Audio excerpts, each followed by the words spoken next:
কবিতাৰ শিৰোনাম তুমি কি হবা? কথা গোবিন্দ কৃষ্ণ মাধৱ। আবৃত্তি অঞ্জলি। তুমি কি হবা? তুমি মোৰ সপোন হ'ব নালাগে।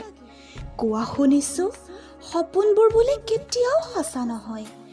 তুমি ছায়া হৈ ৰোৱা মোৰ জীৱনৰ, ছায়া বোলে কেতিয়াও আঁতৰ নহয়। আৰু এটা কথা কোৱাচোন, কি নাম দিম বাৰু তোমাৰ সৈতে মোৰ এই অবুজ সম্পৰ্ক, য'ত শব্দৰ বিনিময় নাম মাত্ৰ, তথাপিও নোকোৱাকৈ বুজাবুজি যেন অলেখ আছে, য'ত তোমাৰ মৰমবোৰে পোখা মেলিছে মোৰ মনৰ, সাজিছে সপোনৰ কাৰেং।